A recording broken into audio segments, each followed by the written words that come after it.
Hello and welcome to my channel. If you don't know, I'm Nico from Nico's Book Reviews, and I am joined here today by a very special guest. I'm going to try and point the right direction. I kind of cheated there a little bit. I always point the wrong way. Derek Bailey, who is the author of the Voidwalker collection as well as Digitarum and his new book coming soon, Umbrage. And Derek has agreed to hop on here. Going to do kind of an interview, kind of a conversation. If you've seen my other author interview conversations, we like to keep it pretty light, but I'm really excited to get going in. So I will stop talking for a minute, and Derek, let you just introduce yourself. Yeah, thanks, Nico. It's really cool to be here on your channel. It's pretty wild, actually. But yeah, no, so I am a self-published author of 2 different books, coming up on a third at the end of this month, actually.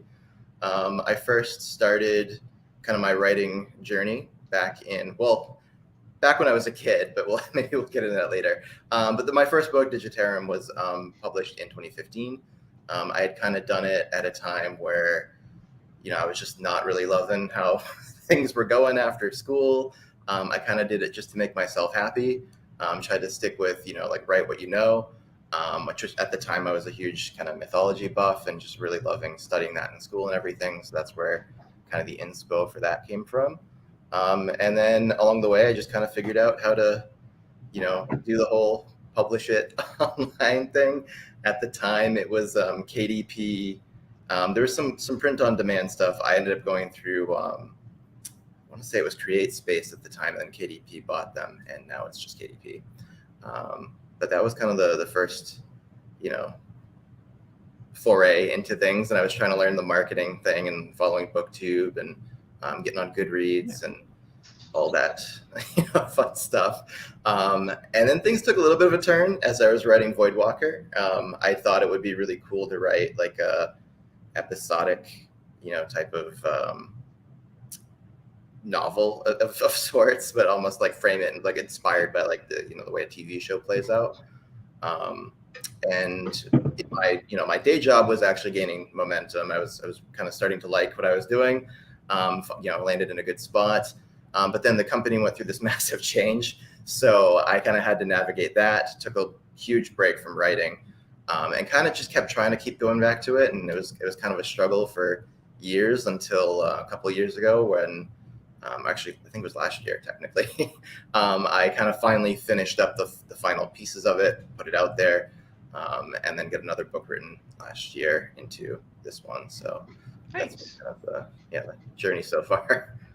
Yeah, you can always tell it's going to be a good interview where you answer my questions before I ask them. Sorry. I've had that. No, it's perfect. I feel like almost every interview I've done. I always like to just joke about that because I'm like, okay, let's check that. No, but we'll talk more about the things that you mentioned. But it's always interesting to hear how people got started in the process in that sort of thing too. And you definitely hit on some things that I wanted to talk about as well with your books and the serialized thing, and we'll talk more too about the specific books as well. Also, but yeah, it's I always get out of order too, so like I said, no problem.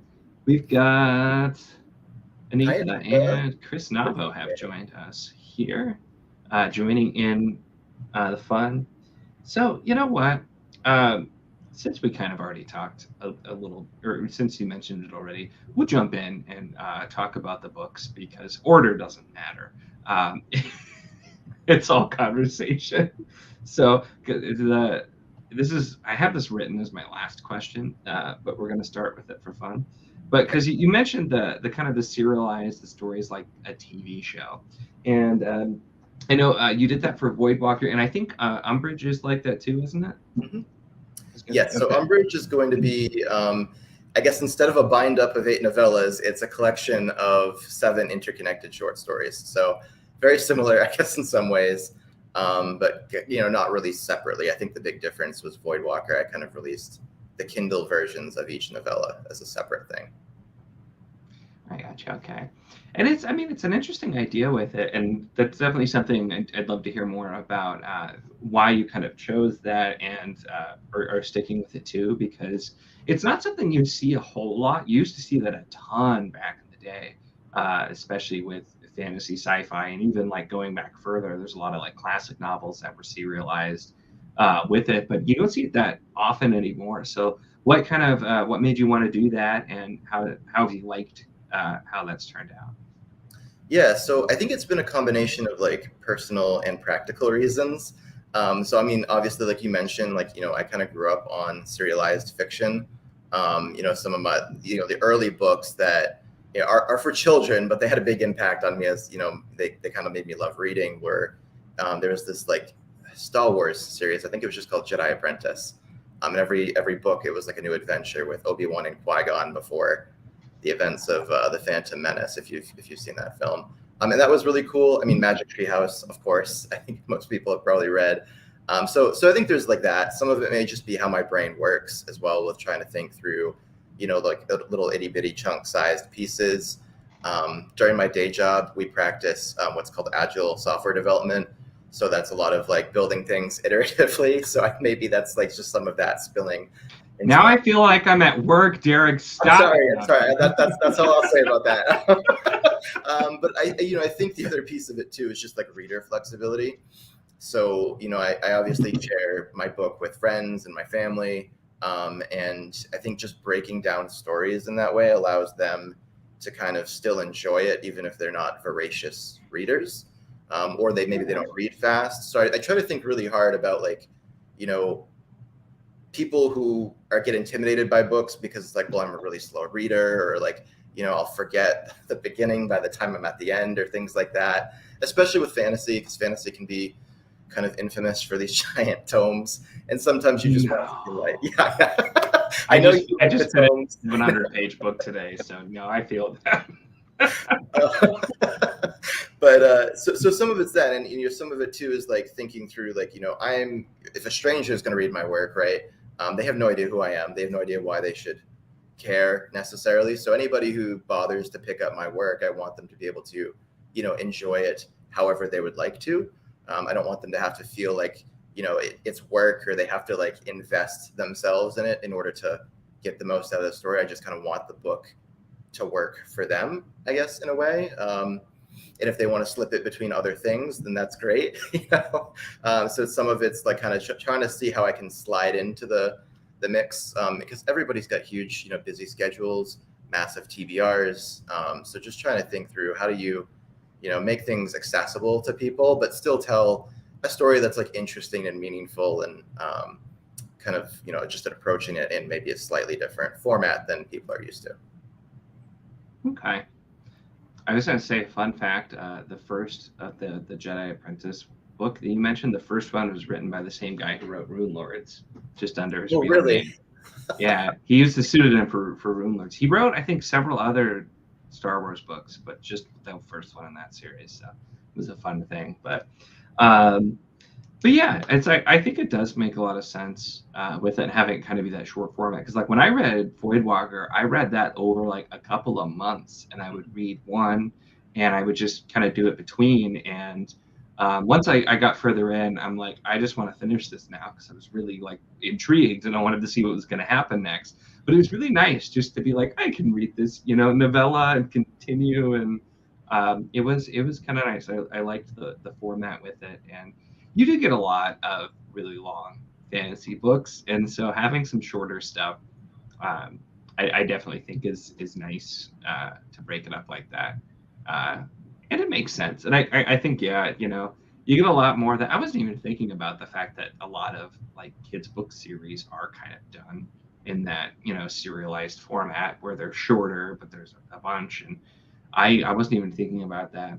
I feel like I skipped so many. Like I read a ton when I was a kid, but I very quickly moved into like adult fantasy even when I was younger. So I skipped a lot of stuff. I forget about it sometimes. But like one of my favorite fantasy series as a kid, the Prydain Chronicles, is basically a serial. It's very like 6 very short stories with it too. So I think it makes sense. Yeah, it works pretty well for going that way. Gives it a really different feel too. Oh, and we've got T showed up as well. Good timing indeed. We only started like 10 minutes ago, so you're still here pretty early overall. Talking about the serialized nature of both Voidwalker and Umbridge. So is Umbridge, because you said it's 7 short stories, so is that a shorter one then? Yeah, it's so for comparison purposes, this is Voidwalker, and then this is Umbridge. So Oh, I haven't seen the physical. Yeah, definitely pretty teeny. Okay. Which was kind of the whole idea. So with Voidwalker, it was obviously a multi-year thing, just because of like, you know, my main career, life stuff, moving to a different city and things like that. But you know, I just kind of wanted to take a break, I think, from all the like ins and outs and trying to keep track of, you know, all of like Brian's different friends in Voidwalker and all the different people in the manor and what was going on. There's a lot to keep track of. There was a lot to manage. I don't know if I'll tackle anything quite like that again anytime soon. But with Umbridge, it was sort of a mistake, honestly, because my original intention was for that to be part of a bigger like anthology of short stories. Like I just wanted to do a bunch of different stories. And then I was kind of going through, trying to polish up maybe some older stuff I'd written in school, adding some new stuff in. I had actually written the first, or like an early version of the first story in Umbridge a while back, shortly after Digitarum, actually. And it was just sort of like a contest thing where it needed to be under 4,000 words. And it was just fun. It was just like a fun little thing I kind of put together. And I was going to include that as maybe like, you know, expanded a little bit. And as I'm like outlining and then writing the different stories to kind of go with it, and it'd be like, my vision was it was going to be like a whole little section of this anthology. It ended up getting to like 50 something thousand words. And I'm like, all right, well, now we're bigger than Digitarum was. So this might as well just be its own thing. Digitarum was about 50,000 words exactly, which is like your bare minimum for a novel, according to most people. So yeah, that's kind of how it became its own little mini book. And I would say it's a little bit more like episodic in the serialized sense than Voidwalker was, whereas Voidwalker had, you know, a beginning, middle, and end, but I wouldn't say any one of the novellas was necessarily like a full arc or a full satisfying thing. Like there was always like there's something else coming next. Whereas I think Umbridge is more of, at least for the first half, kind of like, okay, this thing happened, they deal with the thing, it's resolved now, on to the next like adventure. Okay. So it's a little bit more like you could read just one, have a little bit of satisfaction, and eventually you get to a point in the middle where it's you learn some things about the town and it sort of recontextualizes the first couple of stories, and now you're like, oh, how are they going to deal with this then? I gotcha. I feel like I'm behind because Anita's already read Umbridge, and I haven't read it yet. I'm going to be reading it for the record, which Derek knows, but I'm telling you, audience, I am going to be reading it yet. Yeah, I haven't sent Nico a copy yet, just to be clear. It's all your fault. Not.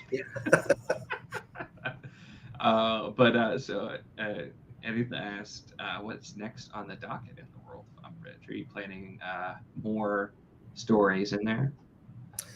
Yeah, thanks for asking, Anita, and thank you for Anita. Actually, did read it too. Thank you for reading and reviewing that. Yeah, I don't know actually. So I had kind of written it to be potentially a standalone, or if you know the response from people as they read it is like, oh, I'd like more of this, then I'll definitely write more. I don't have like any immediate plans to continue and do a sequel. I did leave myself like room on the spine. I kind of put this like little eyeball there because I didn't want to number it, because I didn't want to commit to like saying I'm going to do a sequel, but if I do, there'll be a second eyeball there. So, okay. Yeah. That's a creative way to do it. Make it look like that was the plan all along. Exactly. Yeah. What you ended up doing. I like it. I like it. And I left myself little like nuggets throughout kind of the last couple of stories where like things are just kind of mentioned and not really followed up on. They're not like a big deal or anything. but like the main conflict is brought to a conclusion. And if I was to, continue, then I have these little things I can take and put into a sequel that would make it seem like I planned it all along, but I don't currently have any like outline or anything for a sequel. I mean, I feel like that's just kind of what you do with most media these days. Is even if you have absolutely no intentions of doing a sequel, you leave it open at least a little, just in case. So, because like I feel like every movie you watch is left open for a sequel, even if it doesn't make sense. So it's like it's good to leave yourself some room there, I think, for sure. Oh, we've got several chats. I'm not being a good chat steward here. And Anitha will yell at me, so I'm gonna I'm gonna read here. So Christopher Navas says, I think it is refreshing to have a series such as Voidwalker. Great way to split up going from one chunk or to another by reading one or two shorter stories in between. Yeah, I definitely agree. That's exactly what I did. And it was a really nice way to read it, and just kind of nice to. And then like I was like coming back for the next episode once I would come back to it too. Ethan agrees too. T says, I love episodic books because I can read one and then move on to something else. Yeah. So I was gonna say everybody seems to like the episodic thing, so it's not just me. But it worked out well. So you're ahead of the curve here. Maybe you'll start a trend of people starting to do more of that. So maybe. I mean, I personally really love the format as well, and I don't see a ton of it, at least in like literature. Obviously, that's like all TV is, right? But yeah. It's the only other series I can think of off the top of my head that kind of does that is Nightmare Land by Daniel Burnett, which is a horror series. And the first few books are very short, and then they get a little longer, and then the sixth book is like a full-on, novel, like 300 some pages. But it's set up kind of like that, where you're having different like episodes, like a mini series or something. But I did just not a lot. Oh, sorry. I was saying I did just read the first Witcher book for the first time recently, The Last Wish, and it's kind of like that where you've got like the short story format, and then like there's like the little in between parts. I loved it. I'm almost kind of sad that the whole thing isn't just that, but I think I will read this one. Yeah. I was just saying, I have heard the short story collections are the best books in that series. I still haven't actually read that yet. I have that first one, but yeah, I'll be really interested at least for those ones. I don't know if I'll attempt the rest of the series after because I hear such mixed things. We'll see. I'll give it a try. Do you have like the fancy like Orbit illustrated one? Oh, I don't think so. It's a paperback copy. Oh, okay. Yeah, I'd splurged for the Orbit one, and it was luxurious. Oh yeah, I think I've seen some pictures of the fancier ones, and they do look really nice. Yeah. This one I think I just got probably used. I don't know. I buy a lot of used books. It's over there somewhere. That's why I keep looking over it, but I can't see it. I think it's behind some other books. My shelf is up for flowing. Send help. It's mad that we're ignoring her. Sorry, Anita. I was gonna say, I knew she'd get there.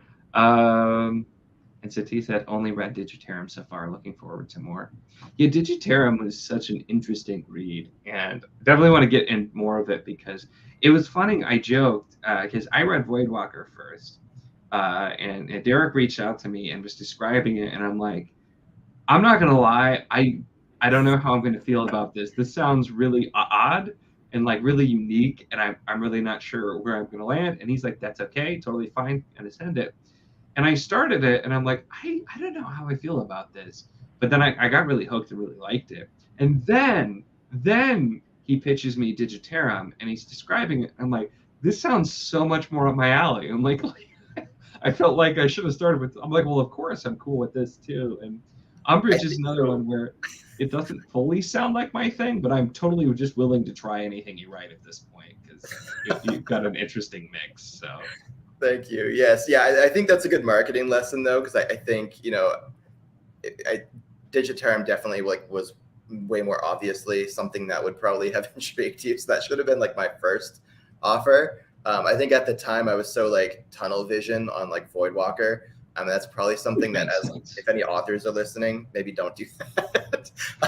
Maybe try to like go with what makes sense, first, and then once you get somebody that liked what you did, then maybe offer something different. I'm glad it worked out for us. I was just saying it did work out in the end, clearly. But yeah, that's where it's like it's nice reading something different and unique here too. And I have now caught up, I think, mostly. Um, Oh, I'm thank you. assuming these are Umbridge characters. Yeah, it's like the main trio. Yeah. I should have I should have I should have coordinated better and made sure I read it before. But that's okay. See, she was going to yell at me, but I think I caught up in time. So it's all good. We have another Appreciate your question. restraint, Anitha. So Chris asks, Derek, do you think you'll always do the short story route, or are you open to a novel-length book series maybe in the future? Which is a really good question. Yeah, so I think my next project, which I have not like even started yet, I'm still kind of on the, get ready for Umbridge's launch train. But after that's all good and set to go, I'll start kind of the outlining process for what I want to do next. And I mean, I haven't started it yet, so obviously anything could happen. Like I meant to do an anthology and that didn't happen, so who knows? But I am planning to do more of like I guess more standard novel. Although I've already started to like think about it in my head, and the way I'm thinking about it, it does sort of split up into parts. I wouldn't call them short stories, but I am like already thinking about it almost in like a, you know how some novels have like a part 1, part 2 type of thing. Yeah. Kind of more like that. So I don't know. That may just be the way my brain works, but I do think my next one will be a much more typical like format. I'm not planning to make it super long, and it'll be another one of those where like I'm hoping to kind of have it be satisfying, but also have like the door open. I feel like that's one of my stylistic things that I like doing is like it ends and it could continue potentially, just maybe in a very different direction, but it doesn't have to. Okay. Makes sense. So let's just talk about the different books because we've already kind of started. Sure. And this is where I like to kind of let things flow in the conversation here. So it's all worked out, but it's like I said, you do have a pretty eclectic mix of books because Digitarum, which explores kind of the idea of like gods and creating a world and what happens over time, and then Voidwalker, which feels like it's a lot more contemporary, but then has those fantasy elements and has a lot of introspection and looking very, very character focused. And then Umbridge, the new one, which changes kind of topics again, where we have our psychic teenager who can foretell impending dooms, which reminds me of like, what's that show? I can't even think of it. There was a show where somebody could like touch somebody and then like see how they die or something. I don't remember what it was. Oh, I can't remember the name of that either, but I know what you're talking about. Let us know in the chat if you know what the heck I'm talking about. But I was just saying that's what that would kind of made me think of here. But so where like, and you kind of gave a little bit of an introduction earlier with Digitarum, how just like gods and that kind of thing interested you, and so you wrote that. But where do you come up with your different book ideas? Is it an active decision to write really unique and different kinds of things to like keep things fresh? Is that just kind of how it happened? Really fascinated to know what that process is. Yeah, I think it's a combination of both. I don't necessarily write things to be different just for the sake of being different. Like I'm not trying to be a literary hipster or anything. But I do I do tend to crave things that are really like unusual, or maybe it's just like a very typical story, but it's told in an unusual way that like really fascinates and captivates me. Or just maybe even a story that's like kind of got a story within a story. Like a very basic and very popular example would just be how like, you've got a Sanderson book, right? And it's fairly standard fantasy in some ways, but then you've got this very alien aspect where it's clearly not Earth.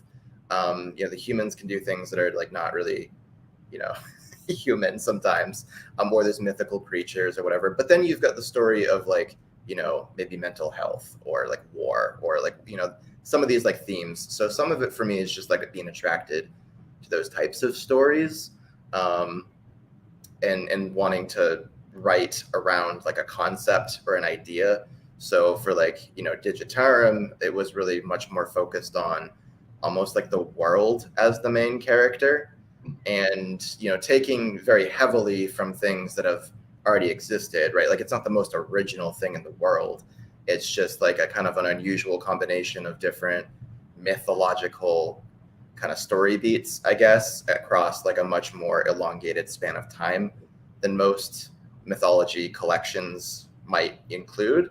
And not every like, ancient mythology necessarily had like a end of the world scenario.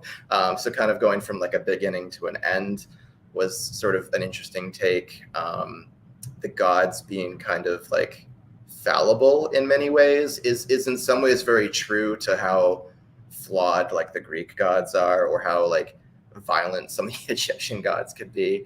But also kind of, a little bit different where you're seeing them mess up sometimes. They make decisions that aren't always like they don't have a good outcome, and that's, at a certain point they kind of get straight up rejected by the mere mortals. And kind of just the way that the world could develop, and trying to almost go from this like whimsical creation myth to arguably like a sci-fi dystopia. So almost like shifting genres within the span of the book was kind of an interesting idea to me. Not one that I think had huge legs, but I mean, the book's pretty short, so I think it manages to kind of get you through. Yeah. I mean, I think it worked. And I mean, the idea of creation mythos and literal world building in this case, not even just world building for a book, but literal world building. That's just something I've always been really interested in too. So like that one, just like it hit perfectly. I'm like, I am so down for this concept, and kind of just getting to see, like, and the gods, like there's something else, but they're just told create, do whatever you want, and they're just kind of figuring it out as they go along, and then their creations are figuring it out and seeing how everything goes. And so seeing that kind of whole life cycle was just so fascinating. So I really enjoyed it, and I think it was a good length for what it was, I think, too, because like you said, you're using familiar things, but you're doing something different and unique with it, and kind of exploring it in a way that keeps it going and gives us that nice circle around, I think, for sure. Yeah, I think Digitarum is funny because even though I did not intentionally mean to make it episodic, I think you could almost consider it that way, because it is like every chapter, every couple of chapters, there's like a completed like myth almost. So that was sort of an unintentional thing that kind of carried through, I think. It's the episodic stuff. It's just like it's in there. Yeah, it's whether or not I want it to be. Yeah, it's been there. Yeah. I mean, that's fair. You kind of you have the little like, here's what's happening now, and then we're gonna go and look at more in the future too. I'm getting yelled at in the chat again here. But what is the show then? If you know the show, apparently I'm gatekeeping your responses. I don't know what that means, but I'm sorry if I get your response. And then we have talking about Digitarum here. That ending, which I really enjoyed the ending too. Not saying anything because I don't want to go into too much detail, but yeah. I agree too. It's like the kind of the time jump, just looking at the life cycle of a whole world. It did flow really nicely, and it was quickly paced too, and so got there really, really interesting time. I think that was part of the challenge with writing it, was like it is supposed to be like, hundreds, thousands of years. I don't really ever put a timestamp on anything. So it was kind of a challenge to like, how do I depict like the passing of time without like, boring people to death. And I think my answer to that was really with like the different children that some of the gods have. And like, there'll be like a kid in one chapter, and then they'll be like a little older, and then they'll be an adult. So you can kind of be like, okay, that's roughly how much time has passed. Or like a mortal will be born. Like there's not that many notable mortal characters, but like I'll mention when they're, when they die. So you kind of have a sense of like, all right, well, that era is over then. So I kind of almost use the characters as like the mechanism for which you can understand how fast things are happening. Yeah, it makes sense. I think it works. And we have The Hobbit being episodic. That's true. That's true. That's one I of my mean, favorite books. that is fair. Maybe that's what started it subconsciously. Um, so, and we're jumping around because we'll talk to let's dig a little bit into Voidwalker and the inspirations there. And I know you work in IT, so and our main character is an IT person, but I have some more specific questions that we'll get to, unless you answer them, which you might. But yeah, let's talk about that a little bit. Kind of where the inspiration for that one came, because that's very much kind of that story within a story. Like there's two very separate things going on, and then they kind of mesh together into a big thing. Yeah, so I think the idea of like almost having this like double world situation is something that's really fascinated me for a long time. I want to say that there was like a Stargate SG-1 episode where like one of the characters named Teal'c has like a dream life, and then like there's like the real life, and he has to like sort through like what reality was. There's another show that's kind of similar to that lasts like an entire season. That's called I think it's just called Awake. It ended on like a cliffhanger, so you never really know what the heck was going on with that one. But it's just a very fascinating concept of this idea between like straddling, you know, a more fantastical world, or maybe just a world that's different from the one that like you think is, you know, the real one. As I say, I know the SG-1 episode very specifically that you're okay, good. Yeah. I don't know the other show, but I definitely know the SG-1 episodes. Yeah, no, so it was a great episode. They had some real bangers in that series. But so that was kind of a concept. I'd kind of gone. I feel like stories just sort of like rattle in my brain before I finally write them down for like a very long time. So this was sort of a concept, and it looked very different in my head until I started, you know, going at actually formulating it into something coherent. So I think I knew right from the bat, you know, right out of the gate, obviously, that I really wanted to have this idea of somebody being caught between like their normal, regular life and like something really bizarre that's happening to them when they go to sleep at night. It's sort of like this concept of, you know, like dreams are really interesting to me too, with, you know, like what do they mean? Like how real are they? Because in some ways they are very much like a way of your brain processing stuff that is happening to you. So kind of playing with that idea a little bit as well, and trying to legitimize like the dream space a bit, I guess. But in terms of like, you know, how did I pick his day job or things like that? I wanted him, Brian, the main character, to be, you know, kind of this person that I could relate to in certain ways, but also felt very different from myself in other ways. So I kind of gave him a job that was, you know, similar, but not really the same to what I do, like the same general space, but like I wanted to kind of distance myself from him a little bit, especially because he has some serious issues. I was gonna say. So, and I was worried that if I made him, if I put too many like superficial things, you know, if I gave him too many, if too many of the things that he liked were similar to what I liked, or things that he did were similar to what I did, then I would start to bleed into him a little bit. And I really wanted to keep him at like arm's length, because I wanted to not just insert myself into his character and then kind of ruin what I was trying to do with him.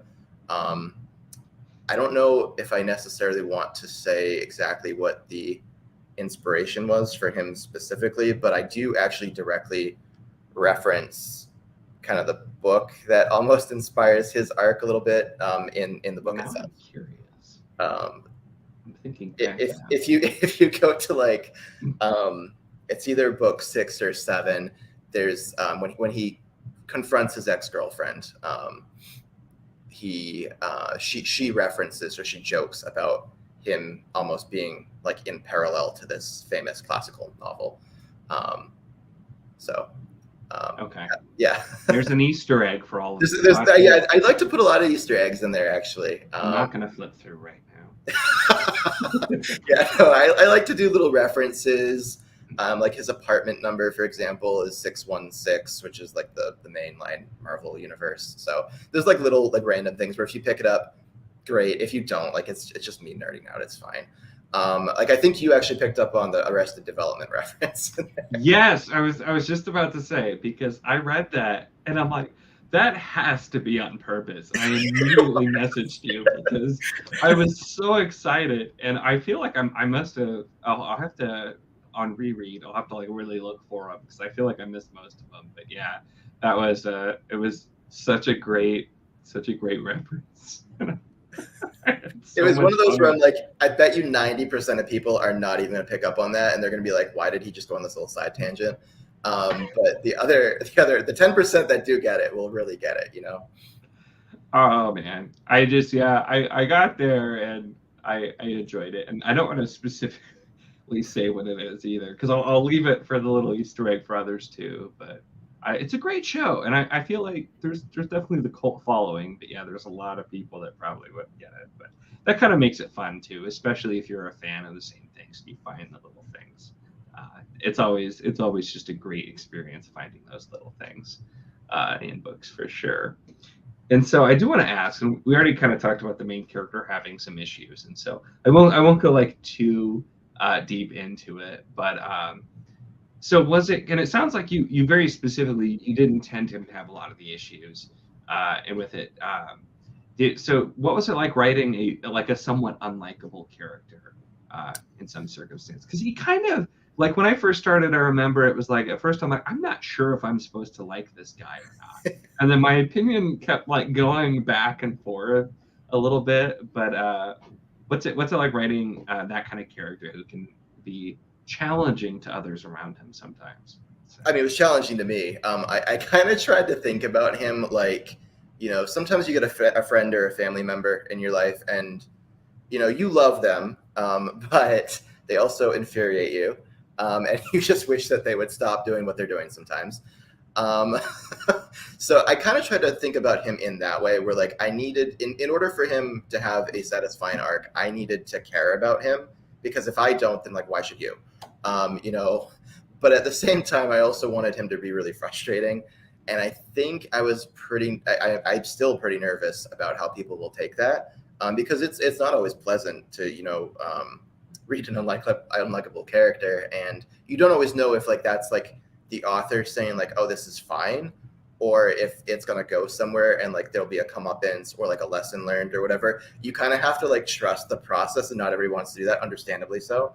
Because there's plenty of like, you know, characters out there that, you know, the story around them just sort of just tries to normalize or make it okay, like whatever it is that their flaw is.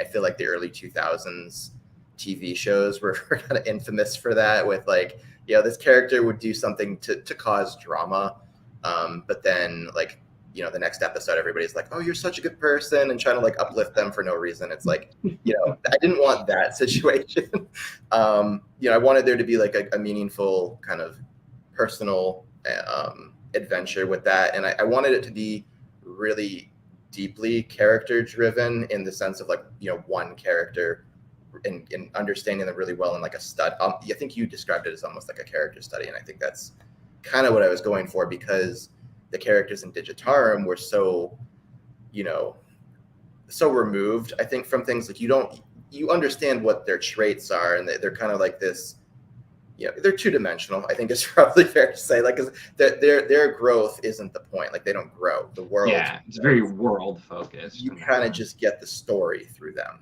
you know. They're like parts of a whole, kind of. And so I wanted to focus on, okay, let's take one character and try to really go deep with them. What are their the you know, positives? What are the negatives? How do they overcome the things that they're challenged with? And in Brian's case, he kind of doesn't really know that he's got certain issues. You know, he just kind of is going about his life like many of us do. And I didn't want to feel either like I was judging him, you know, because I think we've all got those things about ourselves that could be better. So you kind of trying to like show empathy for him, but also trying to like not like excuse certain things either. And I wanted to be like not going too far with some of his flaws too. Like I didn't want him to really go over the top and be almost like, you know, either cartoonishly evil or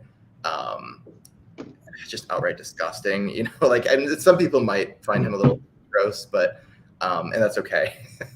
But you know, just try not to push the envelope too far in certain ways, but also still make a point. Yeah. And I can see that, because that's, like I said, when I was just reading, it was like I had that moment. I'm like, is this like what the author thinks is a reasonable person? And I'm like, I hope not. And then the further I get, and when I kind of saw what you were doing, I agree. It is definitely one to trust the process, because the book really, you know, we're really digging deep into this character, and there's a lot of introspection. You don't get all of it right away, too. And I don't like the way you put it, where like he doesn't realize all the flaws that he has to work on at first either. But it really made the character feel real, because it's like anybody reading it could probably think of somebody in their life that like is like this, or that they've known that has some of these same issues. And so I didn't feel it went over the top, but having a flawed character, I think, made the character study all the more interesting, because it wasn't just like, oh, you're an average everyday person. Let's look at you. It's like, no, I got some problems. Let's take a deeper look. And so I feel like it worked well for the format, for sure. Yeah, thank you. Yeah, it was funny too, because I felt like I needed to hide some of those things in the first couple of books. Like I kind of focused on the dreams and like the weird stuff happening to him, so that you'd almost like just feel bad for him, like going through some stuff. And he says some things that are very relatable. Like you know, we've all kind of maybe fallen out of touch with friends, or had difficult relationships or whatever. But then you realize that, like, you know, in book 3 or 4, you're like, oh no, like you're kind of the problem. So it's kind of like that bomb drop in some ways too. Yeah, I went back and forth, because I think at first I was actually more interested in like the non-dream timeline, which surprised me. And then I get more interested in the dream timeline, and I'm like, let's just get back there, because you did it on purpose, I'm sure, but you left kind of a really interesting end to the dream part, and I'm like, I want to get back to that. And then you know, and but toward the end, I'm just like, I was enjoying both equally, but it kind of was interesting, just the juxtaposition between the two, for sure. I've been relieved by some of the reception to like the real life parts. You know, I certainly didn't intend for those to be boring, but I was worried that would be like the boring part, you know, just because like if you think about like, you know, other Portal fantasies, which this isn't really it's kind of Portal fantasy, kind of not. I was to say, it functions in a similar way. Yeah. But like you kind of, when you're reading one of those, it's always like the real world stuff is like, all right, I want to get to like the fantasy, you know? So I was worried it would have like a little bit of that. Even though the real world stuff is really integral to the story. And in some ways that is like the whole point of the story. So I think I've been glad that people have responded to it in the way that you kind of just described, for the most part, where, you know, they're really intrigued. And yeah. I mean, it can be done really well, because like reading the Thomas Covenant books by Stephen R. Donaldson, which that's Portal fantasy, and the introductions that take place in the real world are so well written and so compelling that I'm like, I always debate, I'm like, is this the better part, or is the rest of the book? Because like I would read a story just about that character completely without the Portal fantasy, 100% would. And so but I mean, you do see that a lot, where if you have the Portal, you're like, let's just get to the fantasy world. And I didn't feel that way when I was reading this. I was really interested, and I'm like, okay, let's find out more about this character. And then we start to slowly find out more about the dream side, and I'm like, okay, now I'm getting interested here too. So it's a good mix. I think it works. I have been ignoring the chat for a little bit, so we did have T rephrased to be more like Anita with an all caps answer here, and then had to go back to work. We got JC and Byrne has joined us in the house too, though, as well. So, all right. I think we were just talking about the hybrid helix earlier, weren't we? I was going to say we were in the comments on YouTube, so we both need to continue. Yes. So don't be mad at us. We're continuing. We'll get to it, we swear. I know, yeah. It's oh no, I dropped my pen. That wasn't even a joke. I literally threw my pen out of my hand. Uh, so let's.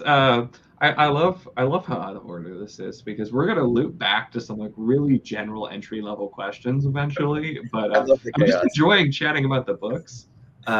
So let's talk a bit about Umbridge. And this, yeah, I haven't read yet, but I definitely will be. But so like the inspiration here, and you talked a little bit about the short story format with that as well. But digging in just a little bit deeper, for those of us like me who haven't read it yet too, let's get a little bit of introduction. That coming out June 30th, by the way, so coming soon to those watching. Yeah, so just kind of the inspiration was kind of the question for Umbridge and kind of where that's coming from. Yeah, general description. Anything you want to talk about with it. As you see, we're pretty casual here. Sure, yeah. So basically, Umbridge is kind of inspired by. So when I was I guess when I was a teenager, I was obsessed with the show Smallville, which, if you don't know, is like a retelling of Superman, but it kind of focuses on his like teenage years in the town of Smallville, Kansas. And it was kind of like a meteor freak of the week type of formula where like every because the meteor rock came down when he landed and it would infect some of the other teenagers and things would get out of hand and he'd have to use his powers to save the day. So I kind of wanted to do something like that, but like not obviously like rip off Smallville. So I went more with like a small town New England vibe. So I kind of just made up my own fictional town in Massachusetts, which is the state that I live in. So kind of an area that I know well, and I kind of just inserted a fictitious town that would fit my needs for the story. And yeah, and I kind of tried to pair that with like a low fantasy, like low powered magic system. I guess it's a soft magic system. That's probably a generous way to even say it, but basically the whole visions thing and being able to see people's impending doom. And that kind of was almost like a dark version of That's So Raven, which is another show I really liked. So it's almost like kind of like the low powered with kind of like the small town vibes. Not super small town, like it's not like the middle of nowhere, but kind of a more suburban kind of satellite city type of situation with cobblestone downtown areas and that sort of thing. And this is what it looks like. Or this is sort of what it looks like. This is a early proof of the book. I've actually since spruced up the cover a little bit, so it's not going to look exactly like this. And this is actually a Barnes and Noble version, whereas it'll be printed through Amazon. Oh. Yeah, the only problem with Amazon is I think I have my copy here actually. Yeah, Amazon loves to put these lovely little like tape things on their proofs, so like it's super embarrassing to give it to anybody. And like it chops off like all the characters' heads. So that's awesome. I used to say it is a particularly bad spot for that cover. Yeah, it's really not good. So I wanted to send some paperback proofs out to some people. I did digital at first because I really kind of trying to learn like the beta process, or not beta, the ARC process for the first time in some ways, because I just kind of put Voidwalker out there. Same thing with Digitarm. I had no idea what I was doing. So needless to say, it was a scramble to get reviews post-launch, and I wanted to kind of have a couple. So figured out how to do the whole Barnes & Noble press. They let you do like personal copies instead of commercial ones. So let me just kind of get some for myself and actually look at the cover with characters' heads attached to their bodies. So that's a plus too. Not important. No, characters. So but yeah, it's really just kind of playing more into like that mystery element that I sort of like as well. With every time the main character gets a vision, she kind of has to figure out who does it involve, because it's not always clear. What does she have to do to solve it? It starts off very simple, and then it progressively gets more and more complicated and more dangerous for her too. And she kind of recruits some friends along the way to help her solve things. And she sort of struggles with this kind of the classic superhero conundrum of like, do I tell people what I can do, or do I keep that close to my chest? Do I cause more harm than good by not telling people? Will people think I'm crazy if I tell them that I could see their death? So kind of playing into like the more mythological aspects of being an oracle too, and like, what does that mean? Will people, act upon your visions if you do say something? Will you be able to stop them? Kind of playing with that a little bit, and some other, maybe more serious topics too. Interesting. All right. I will hopefully find out soon. I see now we get to yell at Anita for not filming a review though yet. So shame. She gets to yell at me. I gotta. I understand. It's gonna be both ways, right? Yeah. But I do look forward to it. It's like I said, you're one of those authors where like your stuff, like just describing it to me, like in Voidwalker was the same way. I'm like, what? I don't know. And yet I've enjoyed everything I've consumed from you so far, and so definitely interested to see what comes next with this one. So I'll update everyone. I'll have a review probably before Anita at this point, even though I don't have a copy yet. So, but no, I'm kidding. But it's challenging, Anita. I'm just waiting for. Oh no, I was going to say I was waiting for all caps. This seems worse. Now I'm in trouble. You're on her hit list, is what she's saying. Oh man. Okay. So we've talked about the books, which was definitely fun, kind of talking through there in general. So I figure we'll loop back and do kind of the stuff that originally, an interview would start with talking more about the writing process and what got you into writing in general, that sort of thing. And then we'll definitely make sure we circle and talk a bit more about like the self-pub process as well here. But I'll shift in that direction to some more general things there. But yes, like what got you into writing? What's your writing process? We've touched a little bit on it, I know, but we'll loop that way. Yeah, so I can kind of go like a little bit further back. I sort of teased it at the beginning, just with like kind of growing up, what stories kind of meant to me and everything. So it's always just kind of been a part of my behavior, I guess. Like my parents like to tell this story of like how they bought me a whole set of like the Snow White and the Seven Dwarf figurines after I like watched the movie, and I guess I would recreate the movie with the little figures or something.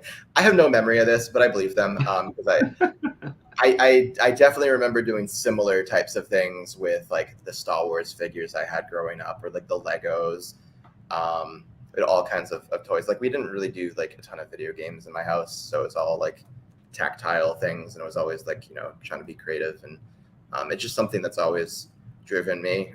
When I was a little older, I actually have an example. I would do these little like comic books with like legitimately like pencils and colored pencils. They're not good. Oh, yeah? So but just to give you a sense of what we're working with here.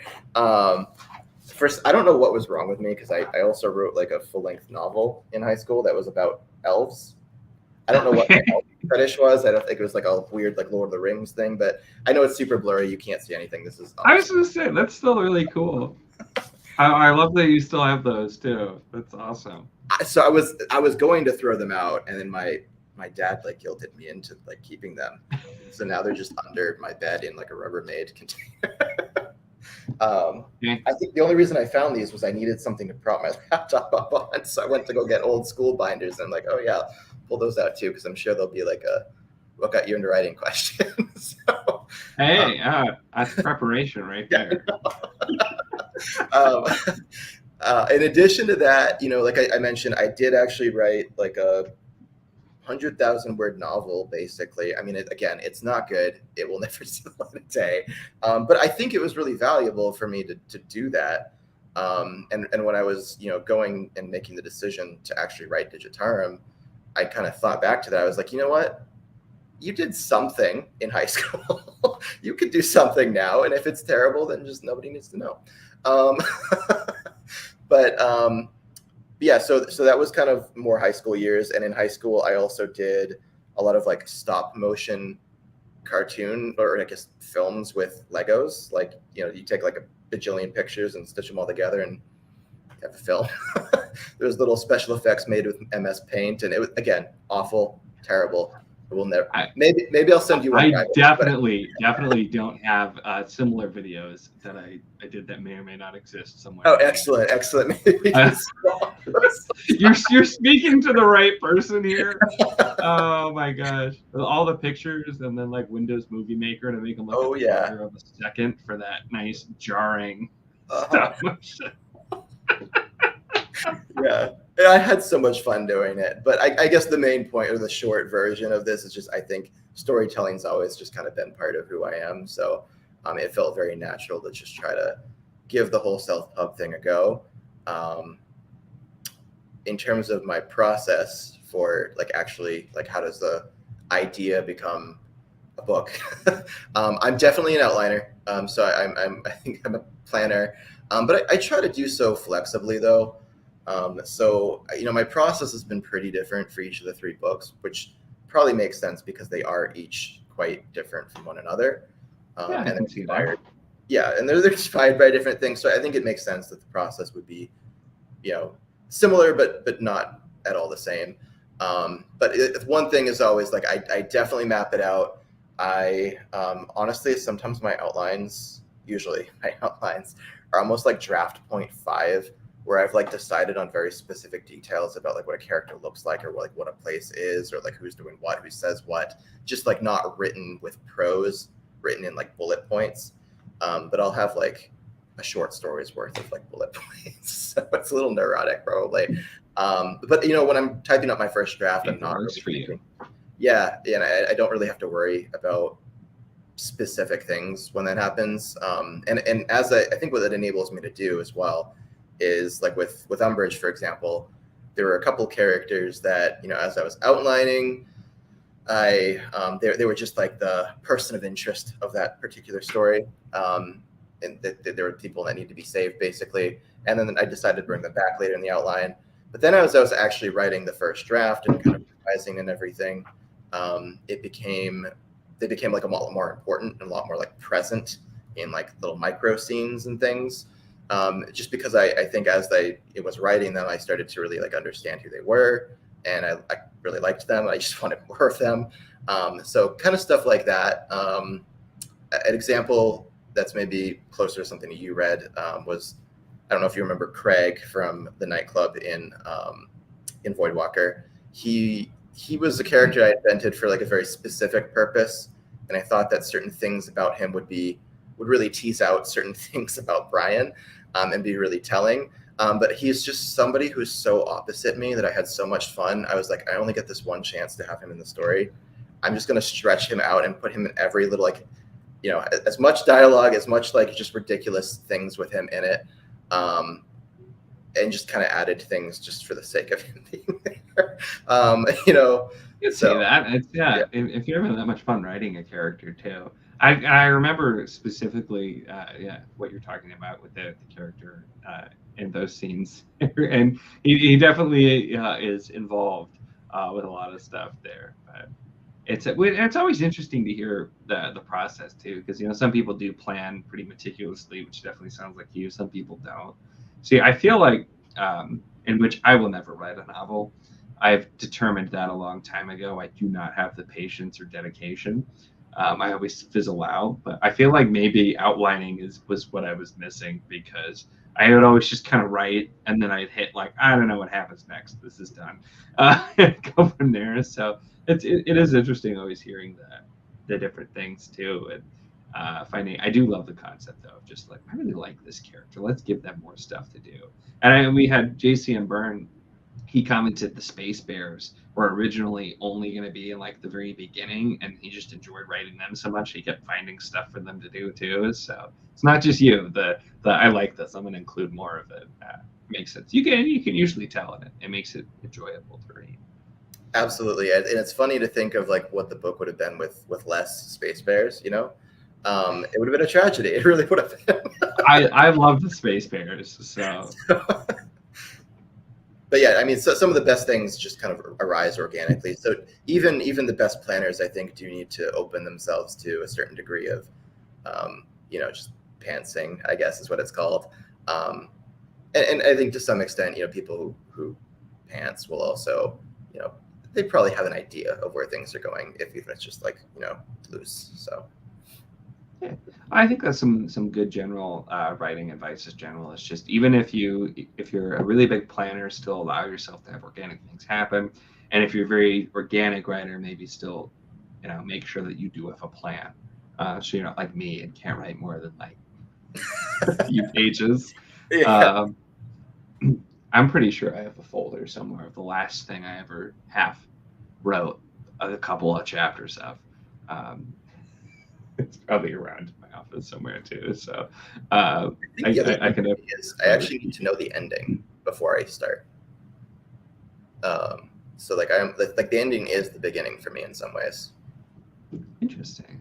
Yeah. That also is, I feel like, a good way to approach it. But I still have the last thing I ever tried to write.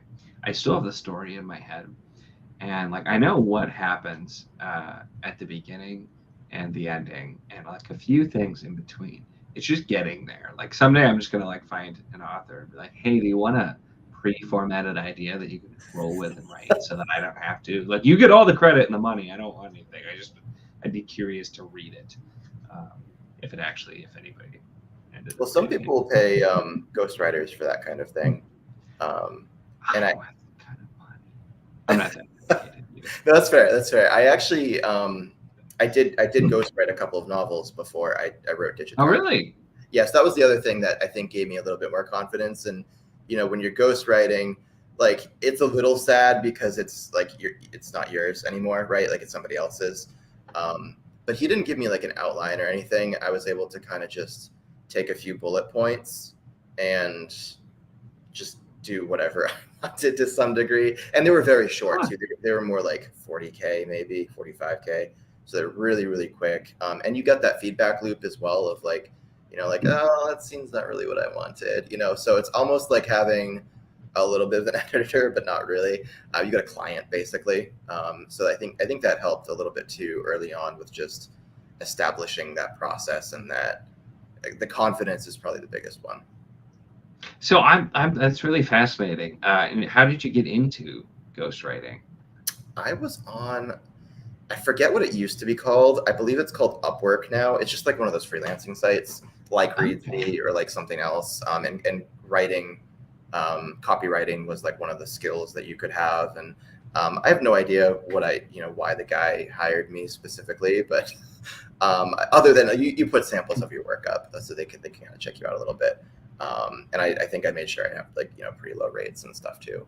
Because for me, it was more about like just building that experience than anything else. And what I wrote wasn't like what I'm most proud of. Obviously, that's I save that stuff for myself. But I mean, as you should, yeah. But I mean, that's interesting. I've never thought about that, but doing something like that could be an interesting way to kind of get something out there with like, I mean, you're being paid, so obviously there are some stakes, but like with less stakes, like you're getting more comfortable with it. But do you ever like, is it published somewhere? Do you ever like check to see how it's doing?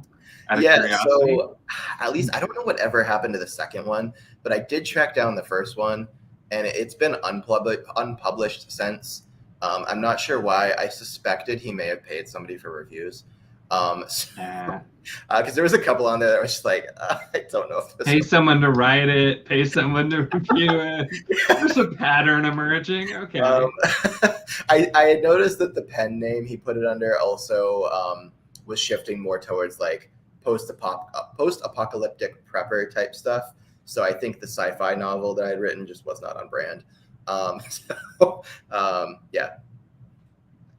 Interesting. Yeah, I feel like I would not be able to stop myself from like just checking and just knowing with it. But that's really funny though. I mean, interesting to happen. I know there are like I still always want to know what it is, and the world will never know. But like Robert Jordan ghost wrote a thriller apparently. And he never said what it was. Nobody knows what it was, but he apparently ghost wrote a thriller one time before his main work. And I'm just like, how can you tell me that? I want to know what it is and be curious. But I say, I mean, I suppose that is part of ghostwriting, where it's like, oh, it really isn't yours anymore. Yeah, you're So not really supposed to take credit for it. Yeah, because I feel like that would be frowned upon for sure. yeah. Oh, the Okay. wizard is in the house, by the way. Hey, Andrew here. So yeah, we should find out if they're a video of you. I don't think so. If there were, I would have seen them by now because my mom, for my dad's birthday, digitized a bunch of our old home videos. And don't get me wrong, there's plenty of embarrassing content in there, but that is not one of them. And we do have Andrew here, who says we look related. I don't know why he would insult you like that, Derek. But yeah. Oh, see, at least I'm not getting yelled at now. It's like I mean, not everyone with glasses looks alike. Come on, you have a better beard and hairline than I do too. So if we're related, you got the good genes. No. He has excuses for not being here, but oh my gosh, this has been such a fun and crazy interview so far. I hope you've had a good time. I'm loving it. Yeah, this is so much fun. It's funny too because I know we've like chatted in Discord, but we haven't had a chance to like actually talk. So it's been really cool to do that. Yeah, that's why it's always so fun, and that's why I like to keep them kind of conversational, just because it's legitimate. Like there are definitely things I want to talk about and go over, but it's fun just to kind of chat and have conversations. And we've gone so many directions that I'm so happy we did, but I would have never thought to know that we'd go down and like with our stop motion stuff and other stuff. So it's been a really fun time. I'll stay. No, it's not over, Andrew. We're still going because we did most of this interview backwards because he mentioned a couple of things in his introduction. I'm like, let's start there, which was like the end. So we're looping back to some other things still. So there's still going on.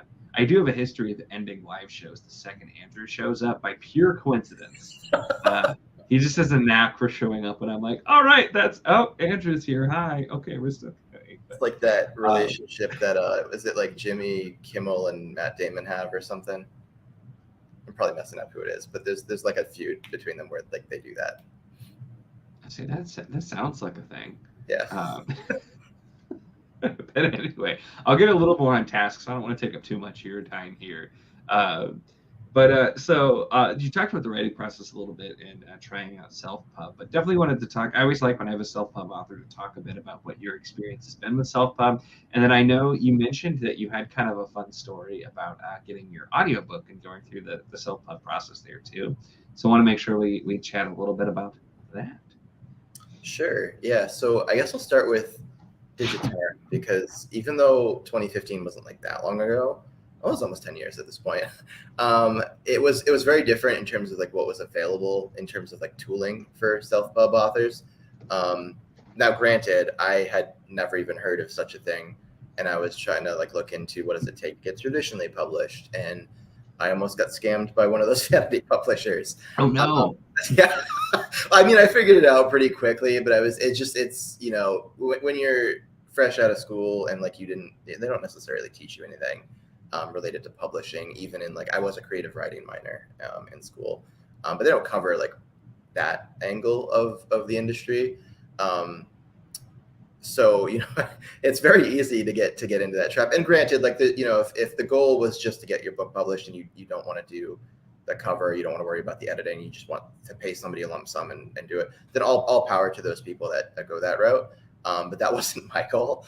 And I wanted to explore other aspects of it too. Like I was my other degree was a major in game design and development. So I was more on like the art and story and like business side of video game development.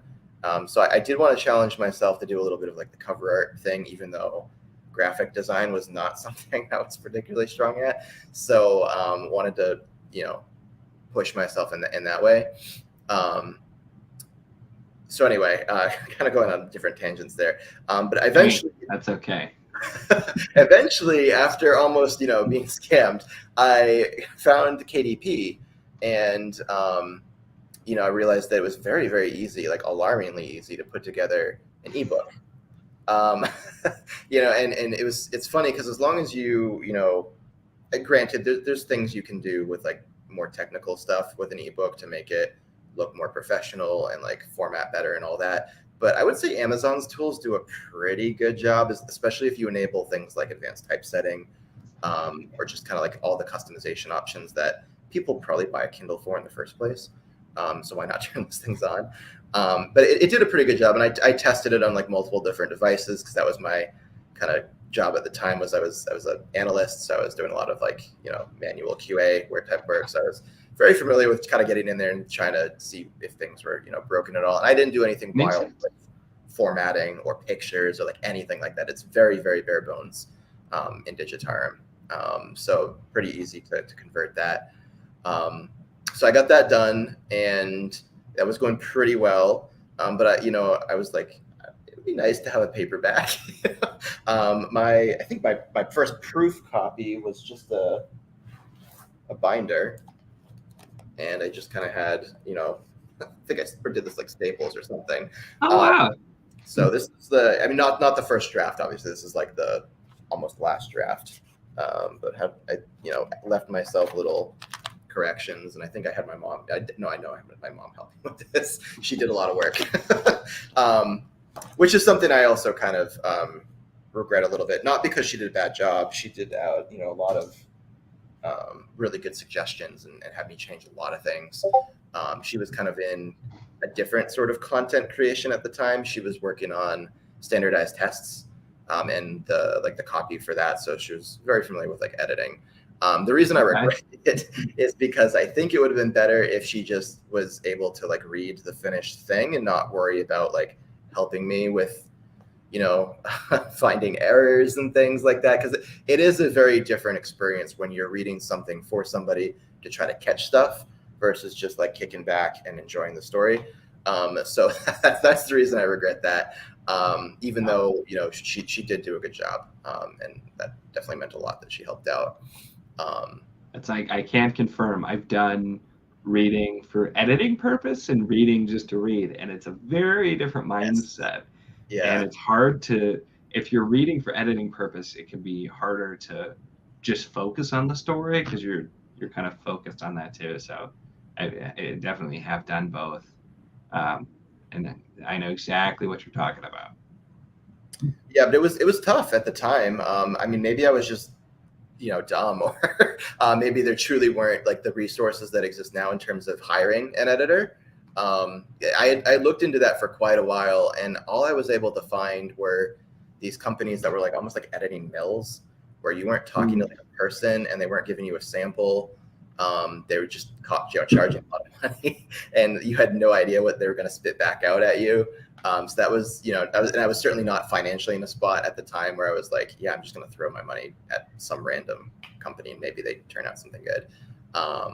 Like I'm sure Reedsy existed, and I'm sure Fiverr was probably around too.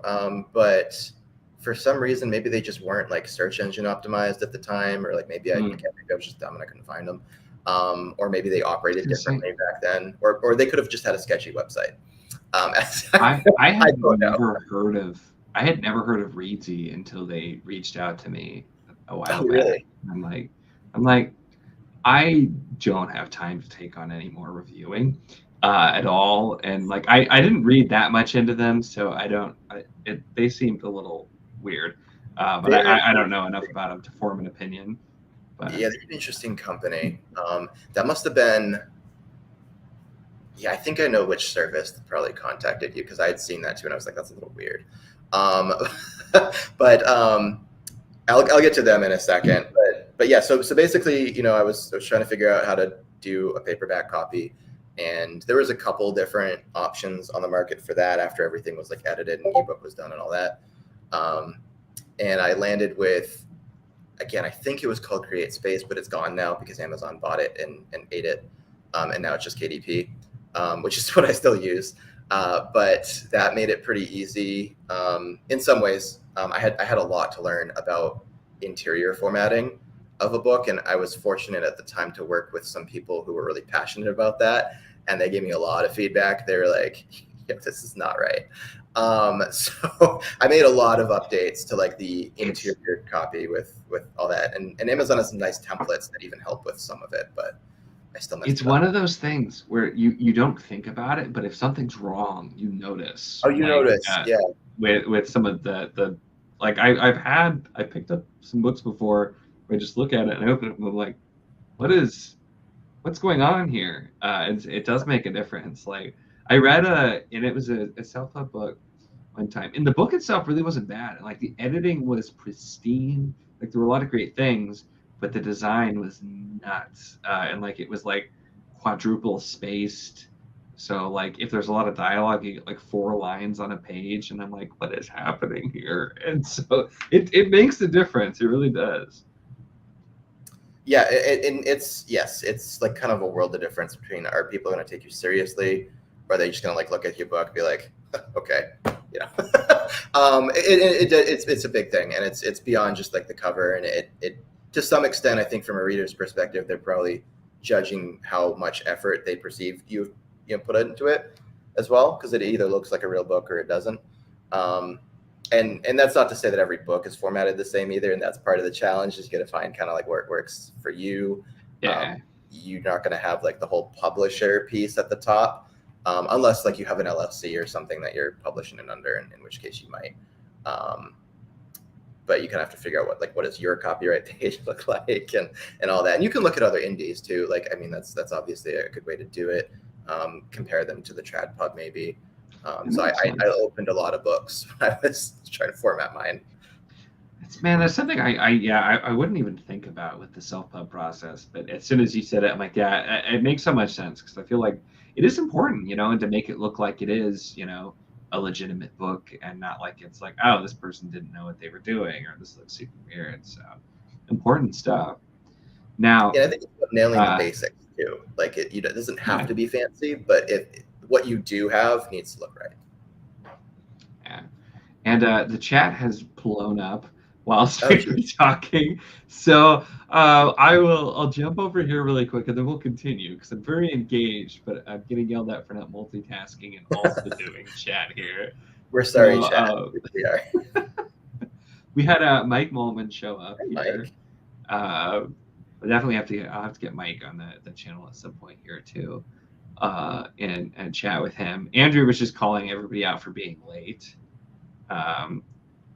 Mike saying if he knew everyone had an MFA degree, he would have been too scared to join the community. Hey, my degree is in business administration, which is the vaguest, most general degree you can like possibly get, besides just a general ed degree. So yeah, to be clear, I do not have an MFA, Mike. I just have a regular bachelor's and minor. Major and a minor for a bachelor's degree. There you go, Mike. You're good.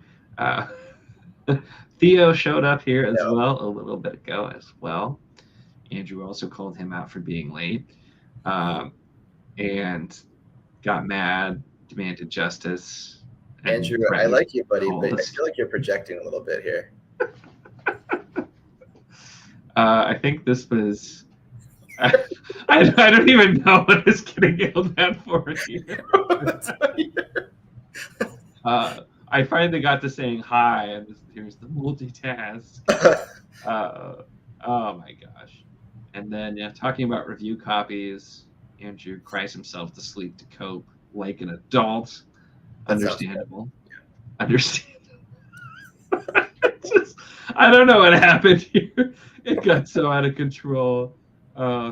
And then Mike was the inside of, you're supposed to read the books that you buy. Clearly not if you look at my shelves, because I have way too many books. Yeah. So the giant trap book buying. Agree. All right. So now we've looked through. I didn't click on every one, but hopefully that's satisfactory to you viewers that I have caught up on the chat as we were talking. But yeah, it's really interesting talking about the self-published side process here too. I do. Because I still want to ask about the audiobook, because you have an audio for, it's just Digitarum right now, right? The others don't yet have one. Yeah. So I had done that at the start of this year. So like by this point, obviously, like Voidwalker had been published. Had been kind of marketing that. I really had been for a long time. I had been wanting to offer Digitarum on audio, just because I know that that's how a lot of people consume books. But I personally wasn't like super into the audio format up until probably about halfway through last year. It was like shortly after I'd finally finished Voidwalker. I was like, you know what? I would like to not speed up my reading, but increase the amount of books that I am consuming, because it is funny. Like, I try to make a point of like reading a good amount of books, but it does feel a little bit funny when like folks like you are reading like a bajillion books and I'm pretending to be an author over here and I've read like a fraction of that. So it does make you like a little self-conscious. So I was like, I'll give audio another try, because I spend a minimum of 3 hours in the car every week, which is it's just probably minor for most people, but it's like an hour and a half one way to get to my parents. So I meet them on Sundays every week, pretty much. So I'm kind of trapped in a car, and I hate driving. So I was like, I'll give it one more try. I'll give the first Stormlight Archive book a shot, because I'm like, there's no way I'm going to be able to sit down and read that in like less than 6 months. And everybody says I was a fan of Sanderson by this point. So I was like, I'll try it. And I wasn't sure what to make of it, mostly just because it was really my first like epic fantasy in the modern sense. It's a big barrier. It's a lot. And he had like 4 false starts in that book too. And I'm just like, oh my God, I don't know if I can do this. But once it got going, I got really into it and I really enjoyed it. I look forward to my drives after starting that. I started like going for walks and listening to it. So I was, really finding that it was like enriching my life. So I got through those. I did some other audiobooks, and at that point I was like, I want my own. I get it, because like I'm still, I don't know how long I keep saying this, but I'm fairly new to audio, because I only started really using it I think sometime last year too. Okay. I never thought it would work for me. I so wish I would have, because I used to and I work from home most of the time now, and I live 10 minutes from my office if I do go in. But I used to, like, almost weekly, at least once a week, I would have a 3-hour round trip to go to where I live now from where I lived before.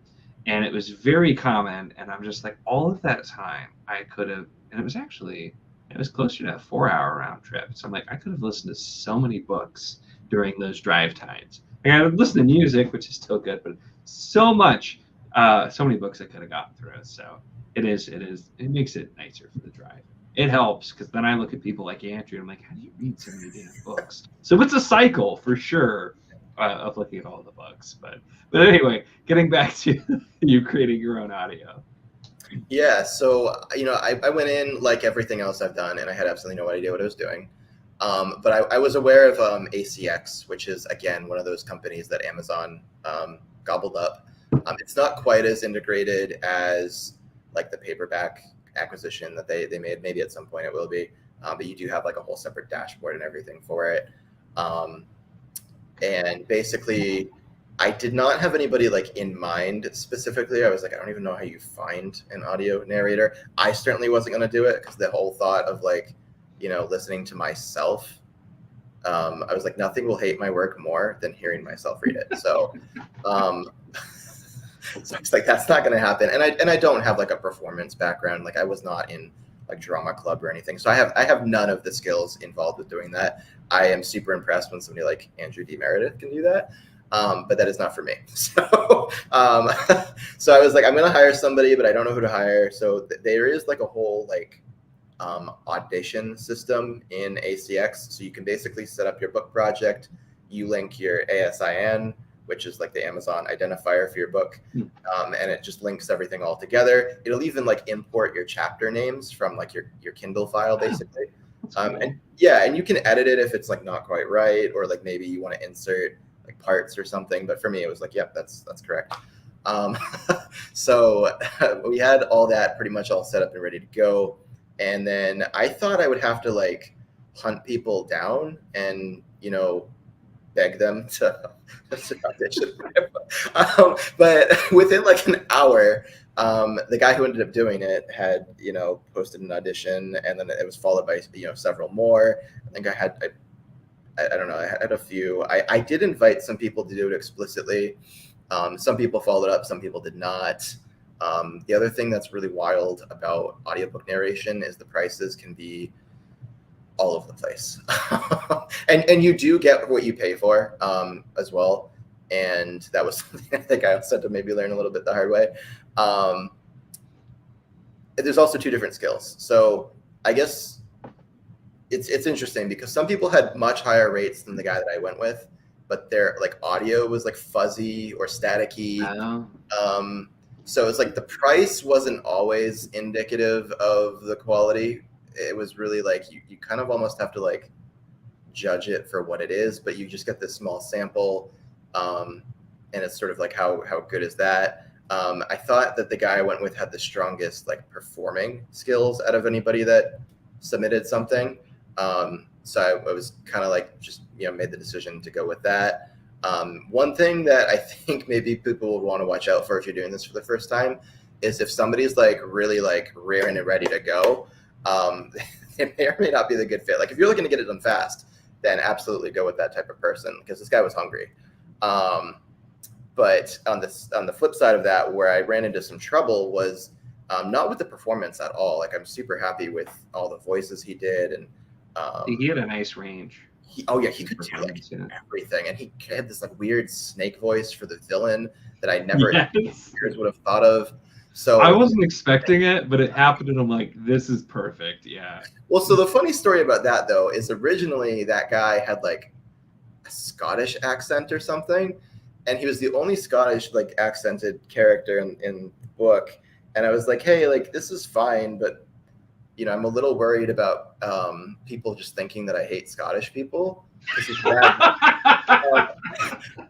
And it was like right around the time like Rings of Power was getting a ton of crap, and I remember distinctly the Irish Times put out an article about how the show hates Irish people because of like the little proto hobbits have like distinctly Irish country accents, and I'm like, oh yeah, and they're like the dirty little like. So it felt a little bit like culturally insensitive, but I don't, the showrunners clearly did not mean for it to come off that way. So I was just like thinking of that at the time. So like, could he maybe like either not be Scottish, or could you just make sure that there's good guys that are also Scottish? Whichever, like take your pick. And he's like, you know what I could do? I could give him like a snake voice. I'm like, I have no idea how that's going to turn out, but you go for it. And he did that, and I was like, I mean, not what I would have picked, but I'm also here for it. So, yeah, I would have I still remember the first time hearing that voice. It's so different from the other voices too, and it really took me off guard. But I'm just like, it does kind of work. So yeah. That's really funny, because I love the bit. Like, could we either have also good people who are Scottish and not just have the bad guy be Scottish? I mean, it's so stupid, but I was genuinely worried about that.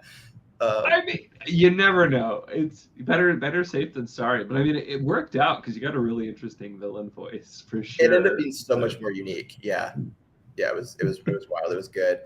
Where I think the project ran into some trouble is there's when you have an audio narrator, and like, I kind of learned this as I went. You really have like the two skills.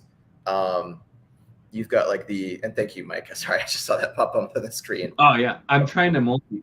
Right? Yeah. No, good job. I really, there's the performance piece, which, like I said, I thought was like spot on. But then when you have like the production piece, and I never thought of those things as like two separate skills, but they really truly are. So during the editing process, I wasn't really expecting to have to do like any like QA on the audio. But I think because he was pumping it out so fast, there was like a lot of mistakes, like very like technical things. Like there was like the first chapter, there was like 5 minutes that like looped all over again, for example, or like words that were like he said something and then he said something else, and then he didn't quite like overlap the audio so that like the two words were together. So it wasn't like just like, evil author being like, oh, can you pronounce this differently? It was things that were like legitimately like not correct. But there was like a lot of back and forth, and I think I was probably annoying the crap out of him by the end. But it was tough, because I think it's kind of like when you have just prose and you're paying an editor to like look at your stuff. You almost, I think, maybe need that second set of eyes or set of ears, I guess in this case, on an audio book, or you need somebody who's just like used to doing both, because some people can definitely be very, very technical with the editing piece. I think somebody, I don't recall if it was, I know you just interviewed Patricia Meredith and somebody else did as well, and I know she was saying that Andrew is actually doing her like audio editing, which is, I think, a great idea. I think that's awesome. But yeah, I was gonna say he's gotten more used to it, I think, with doing with his stuff and narrating as well. And I don't feel like I'd ever have the patience to do an audiobook with it, but I also feel like I would mess up so much work. I mean, the technical stuff is really important too, because I still remember years ago, many years ago, I was in a band and we recorded an album. And like, okay, you'd think that'd be the hard part, but then you have to figure out all like a ridiculous amount of stuff to format to actually like get. This is back when CDs were a thing too, but to actually get CDs made, you have to format the songs a certain way. And make sure everything's right in the file. You have to put in the coding, like if there should be a gap between songs or not, of like that second gap you hear when you're listening to a CD. You choose whether that happens. So like if you want something to roll into each other, you take out and like there's so many little things and some of the design too. And I remember doing that, and I'm just like, my gosh, I didn't think this would be nearly as difficult as it is, and it's going with some of that stuff. So I can see it definitely being two different kinds of skill sets.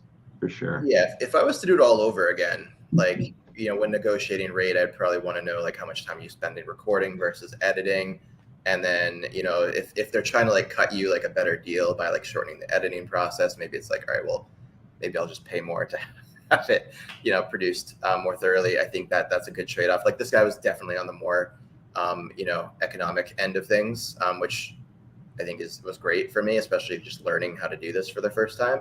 But it is sort of I think a negotiation where you have no idea what you're paying for as an author for the first time, because it's like, I know this is an art, like I am well aware, and it should be you should pay good money for it, and it wasn't like cheap by like I guess what you think of when you think of cheap. It was $100. I honestly, I have no idea. I would have no idea where to even begin with like what a reasonable price for an audiobook is, to be honest. So for me, yeah, I'll be transparent. What I spent. I don't remember exact numbers, but I think for me it was about 500 for a 50,000 word book.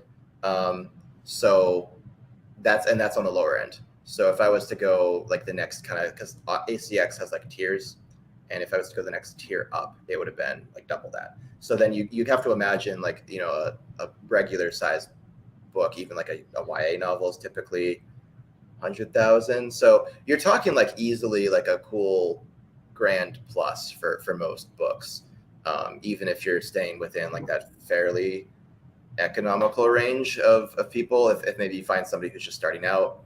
Now there is the other option too of a royalty share, but I don't know how many people are necessarily willing to go that route, especially for indie, unless they're just starting out, just because like that is contingent upon the book selling, so whether they make money. So that I don't know. I'd be interested to hear if anybody went that route and how successful that was. But it's kind of a trade-off where like you could find somebody who's maybe just starting in that genre, or whatever it is. Different people like going at different speeds, like I said. So there's a lot of things that like you just never would think about. I'd recommend, if anybody is considering making an audiobook, I think it was Kay from KS and Shelf just did an interview with Tiago Abdallah and Kevin Kemp, and Andrew D. Meredith was there too. And they talked about their audiobook experiences with either making it yourself or finding and paying somebody, and all the ins and outs of that. I think Kevin Kemp also talked about how he did like female voices without sounding, cheesy. So there's a pretty good interview if you want to check that out. As I say, the only audiobook I've heard that he narrated was extremely cheesy, but it was the content, and he was just doing Oh, the content. yeah, yeah. Uh, it There's a was time it and place was for that, you know. I still need to read Tiago's book, and I've heard really great things about that audio experience as well. So, but well, it's funny too because the other day I was talking with Janie Wirtz, who is traditionally published, but like for all intents and purposes is barely traditionally published. Like she's had kind of a rough go with keeping her books, out there. But she has some shorts that she's written and she has available on her website as ebooks, but are not through a publisher. And she was talking about she'd love to get audio done, but the narrator she wants, she doesn't know if he would agree to take a flat fee versus a royalty share because Oh, it's interesting. kind of the different side of it. And so hearing you say like a lot of people probably wouldn't. And it makes sense for indie, like if there's no expectation of high enough sales to justify it. Obviously, they want to get paid for their work, but it's thinking about just all the differences and different ones, and that's where like the well-known narrators. I always wonder like how much does it cost because you can see like some books are narrated like some smaller books get bigger names or like some narrators have just done hundreds and hundreds of books and so you have to wonder like it can't be that expensive if they're doing this many so Oh yeah, yeah it's interesting. it's crazy. Like yeah, I've definitely seen some indie books with like Michael Kramer and Kate Redding. And I'm like, I don't even want to know what you paid for that. But I'd be on the flip side of that, I'd be very surprised if they weren't if one of their stipulations with like Sanderson wasn't a royalty share because I imagine they would make much more doing that than if it was just a Yeah, flat fee. So it probably very much does depend on like who you are and how much like the narrator thinks that you're going to sell. very fair, very fair, but uh we did lose Neither had to go. That's why I haven't been yelled at in a while. Thanks for uh coming. yeah, thanks. Yeah, I mean, this has been really fascinating, just kind of talking all through. I definitely hope that I know we had some people who've read some of your stuff and definitely want to check out more of it, which is always good. And then hopefully others too are interested in checking out more as well. It's like I said, Voidwalker collection. I really, really enjoy it. I don't have a physical copy of Digitarum yet because I did the audio of that, which we were just talking about, which had a really fun performance as well. And then the new book, Umbrage, coming soon as well. And yeah, so it's a lot of great stuff for it. And then we do have, oh, here we go. So Mike says his narrator charges $200 per finished hours. Yeah, So yes, I would say that's probably like closer to where you probably want to be. I was gonna say it's a nice narrator too. He's a really unique voice He because does. Yeah. I've done a mix of physical and audio for Protectors of Brittany, but it does he fits I feel like the tone well, and I feel like that's I was getting ready to wrap up here, but now I'm sidetracked again. Sorry. So if you have to go, let me I know. know. No, I'm good. Okay, I try to keep these around an hour and a half just so that it's not a ridiculous amount of time for Sure. those watching and you participating. But I do feel like it's with audiobooks sometimes too. It's the right narrator for the right project because you could have somebody who's an amazing narrator, but if they're narrating something that doesn't make sense for them to narrate, it might not work out. Like I don't think I could listen to. So like I love Ray Porter his Mm. especially his sci-fi narration. He did Project Hail Mary, the Bobaverse, a lot of other stuff, and he does some fantasy too, which I like. But the voice is different. But like him reading, for example, the series I'm reading right now, The Words of Light and Shadow, would be awful. It would not make sense at all because his style, at least the sci-fi style I'm talking about, it would make no sense. But like I can't imagine Michael Kramer narrating like a whimsical sci-fi novel either. I feel like that would be so bad. And I actually like him. I know some people don't like Michael Kramer and Kate Redding. I actually do like them, but so I do feel like it's important to find the right narrator for the right project as well.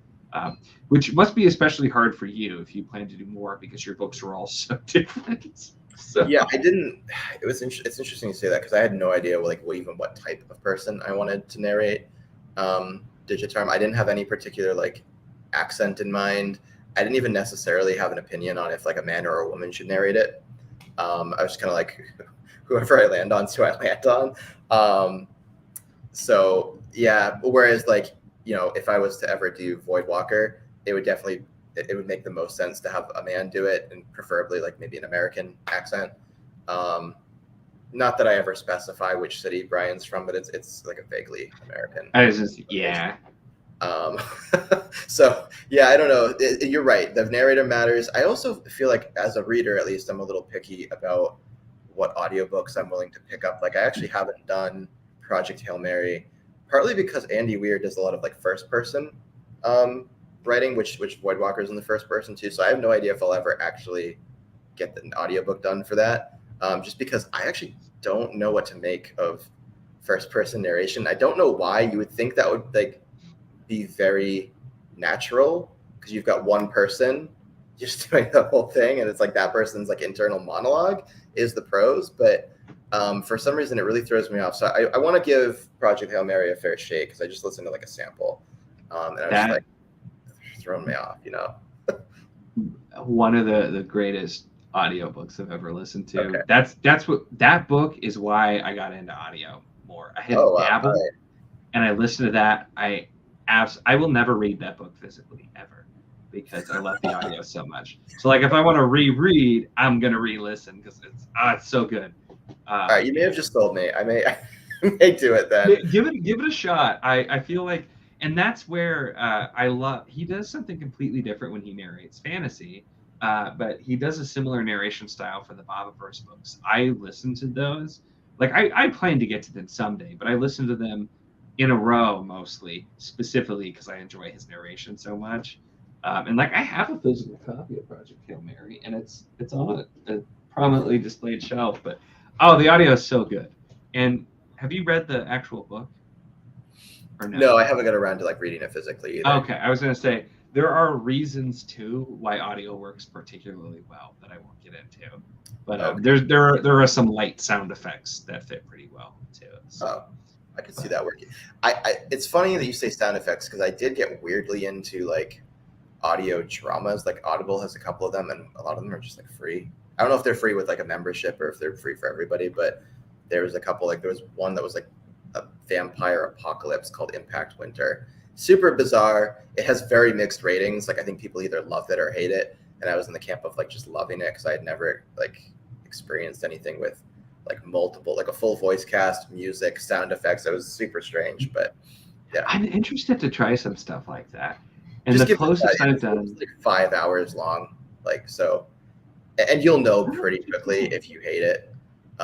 So it's every time I try something new with audio, it's always kind of an adventure just because I'm still newer. But like Dungeon Crawler Carl has some sound effects, and it's surprising, but it is one guy doing like all the voices until like book 5 there's a guest voice or something, but that one was a little bit extra. But I was just reading a sci-fi book that I did not know had sound effects until I have my headphones in, I'm listening, and all of a sudden there's a really loud gunshot noise, and I'm like, okay, I'm awake now for sure. No.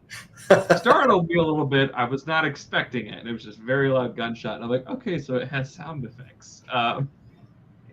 It got me, but that would have got me. Yeah. I just say I haven't done enough to know how I feel about like if sound effects are a good thing or a bad thing. I've had a few where I feel like it did add something, but it's it's always interesting. So audio is an area that is interesting to me just because I have not I've not explored it nearly as much as other mediums, so there's still a lot out there. But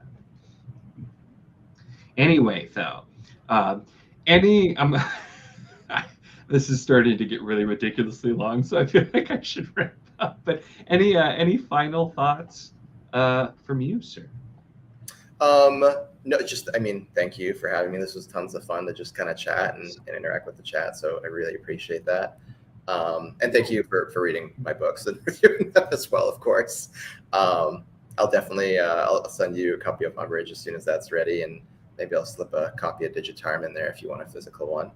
I've also got some little goodies I made for Umbridge as well, like a sticker and oh, that's cool. I got a bookmark. So they're not on like Etsy or anything, but I've been, whenever I send a physical copy, I try to send those. So if you're curious about Digitarum, you being the folks on the chat or anybody watching this after, I did make the Kindle version free from Friday until Sunday this weekend. So basically this weekend, if from the time of recording. So if you want to check that out, it'll be free on Kindle. I did not have the foresight to make it free tonight, but it's, next best thing. I was to say, so this was almost even better timing. But oh no, this was like an afterthought. And in fact, like right before the stream, I was like, I should probably make something free. Hey, no, that's cool. It's always good to announce a deal. So I'll make sure to note that in the description too, for anybody coming after that. You can check it out for free. For that, you said Friday to when? Sunday. Friday to Sunday. I will forget the second we sign off, so I'm gonna make a note of it. But yeah, but thanks so much for joining. This has been a lot of fun. I always love having these conversations as well. And so I feel special because you said this is the first interview you've done. Yeah, I've never done this before. So this is definitely a really cool experience. Well, you're a natural. You even brought props. That's an advanced interview move. Like I was saying, Andrew D. Meredith brought props for when I interviewed him. But like that's an advanced move. So you're a natural. You're doing great.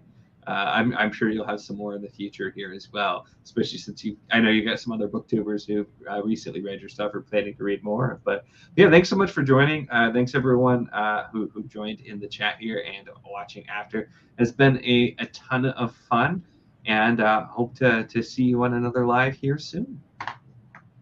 Thank you.